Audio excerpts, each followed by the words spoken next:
कुठून? परभणीवरून. अरे वा, थँक्यू. तुझं नाव काय पूर्ण? आ? पूनम. छान नाव आहे ग तुझं. कोणत्या वर्गात शिकतेस? चौथीत. आणि मग तू व्हिडिओ कशी काय बघते माझे? आ? फोन मध्ये बघता?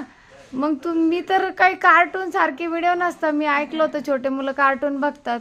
तू माझे व्हिडिओ का बघते? मी कार्टून दिसते का ग? अरे वा, तू शेतकरी आहे. वा वा वा, भारी, एक नंबर. काय म्हणलीस? शेती आवडते. वा वा.